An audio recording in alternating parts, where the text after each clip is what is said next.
Greetings, beautiful souls. Welcome back to the Down to Earth Mystery School. I want to introduce you to my drum. Her name is Trudy. When we were first acquainted with each other, because she was made by a Native American elder from Arizona who has since crossed over into spirit. But he actually made her as an 8-sided drum, which is a really powerful number in terms of connecting with your personal power, reciprocity. So she both gives and receives. I play her, she receives attention, and she also gives me sound healing and wonderful vibrations. And so you can see the great craftsmanship. Here's the sinews. He actually used, everything was natural. This was buffalo skin. So they were raised, in a farm in Arizona. And he stretched this, created it for me, sang over this drum. He said to me that when he was creating it, there were so many voices of children coming through. And for many years, I actually mentored children in an organization called Girls Inc. So it was designed to help girls become strong, smart, and bold. I kind of came of age in that organization, and it seemed really fitting that those voices were coming through. He also made, a custom drum beater for me as well. I am out here in the forest that is just over the top of my cabin, which is over here. We're renting a cabin in Creel, Mexico. I can actually see, I'll turn it so you can see a little bit, hopefully, of the town in the distance. You can see there. And this is where I came. Today is the full moon, so I thought that it would be really appropriate to come out. I'm not sure how well Trudy will actually show up in the audio, so I'll do the best that I can with that. I'm trying to get this microphone closer to her, but I will find some ways in future videos to mic her appropriately. But there's just such a peace and a calm out here. I'm sitting on a deep rooted stone. These stones are millions of years old. They are volcanic rock here, so this is a part of that process. I believe this community, as it is in a valley, is probably in the cauldron of an ancient volcano. And what sprouted up afterwards was not only this incredibly beautiful pine forest, but you can see grasses, shrubs. I've started to take pictures of almost every plant that I can see. And of course, in the spring, I'll be really, really involved in kind of cataloging what is here and the medicinal and edible uses for those kinds of plants. So let's tap into the full moon energy today. It's a full moon in Gemini. But when you're watching this, if it's a different time of the year, a different moon, it is perfectly okay. The Gemini moon is also about communication. It's also about making decisions, sometimes between two different things.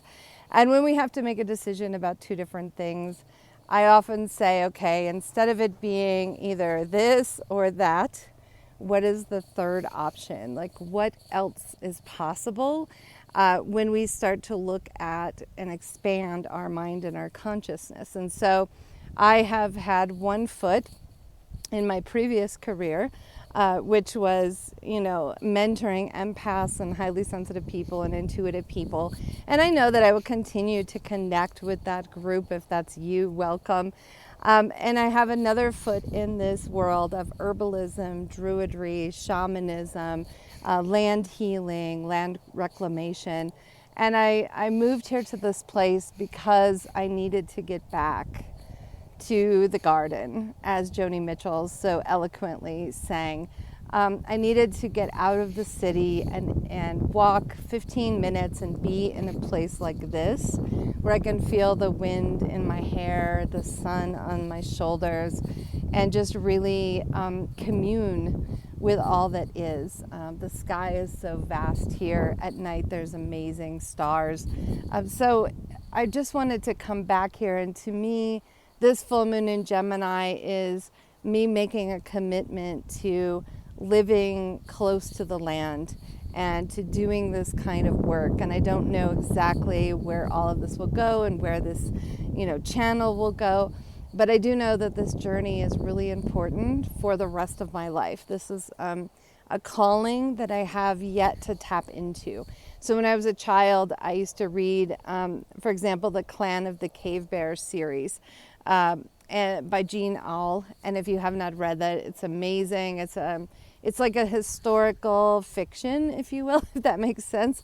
It's based on a lot of fossil evidence and archaeological evidence, but also a romanticized version of what it might have been like to be a new Homo sapien, that our species was just beginning to emerge out of evolution at that time, and what it would have been like to live in that world and to be so close to the land and to count on the land for all of your food, your nourishment, your water, all of those things. And as I move into this space and, we are filtering our own water in our kitchen, and we're chopping wood, and we're, being a part of this community and starting to integrate here, this is closer and closer to what that kind of living might have been.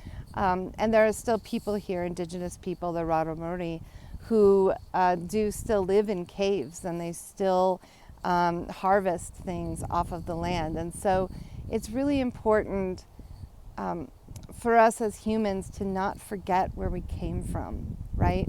Tapping into our roots.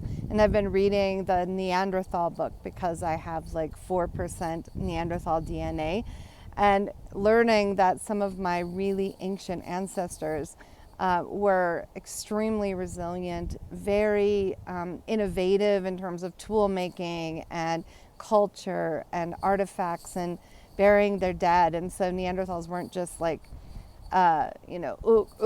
caveman. They were really an intricate culture and a very diverse culture. They went all the way from, say, Spain to the Middle East and all the way into Asia. And so they were spread pretty far across what was the world at that time.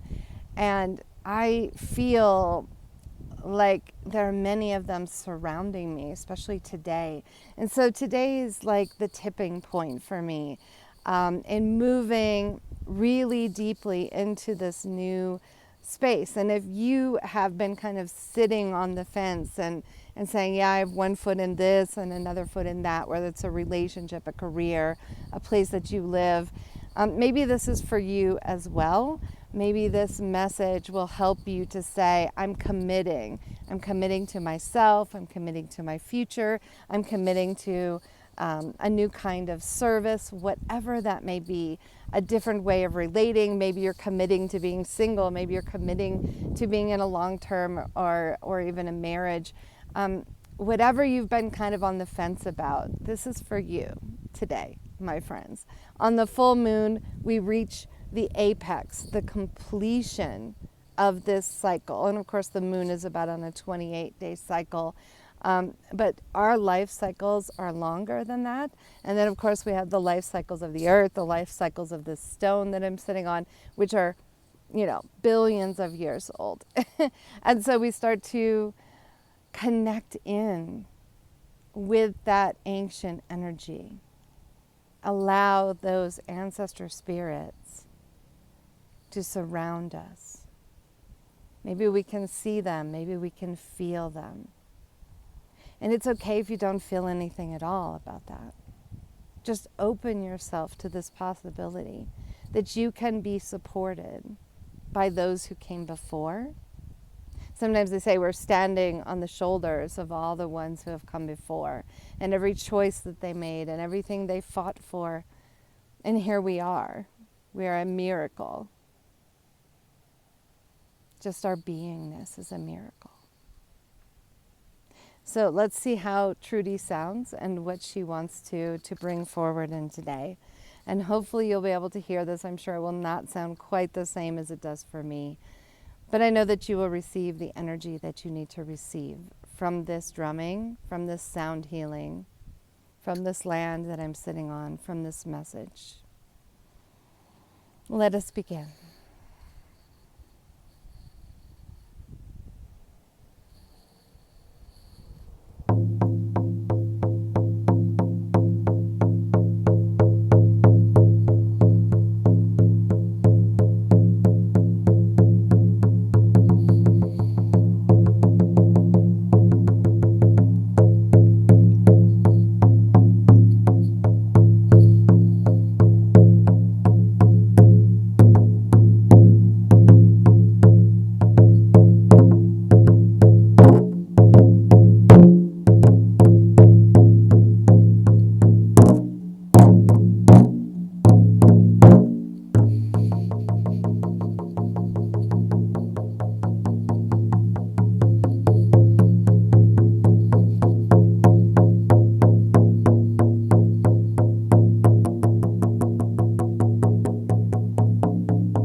Namaste, my friends. A big giant hug for you, wherever you are in the world, whatever you're doing. You can always take small steps towards what really lights you up. You get to have the life that you deserve. You get to have the relationship that you deserve. You get to have the career that you deserve. What is meant for you will never pass you by. And so shall it be. So be it. I'll see you soon.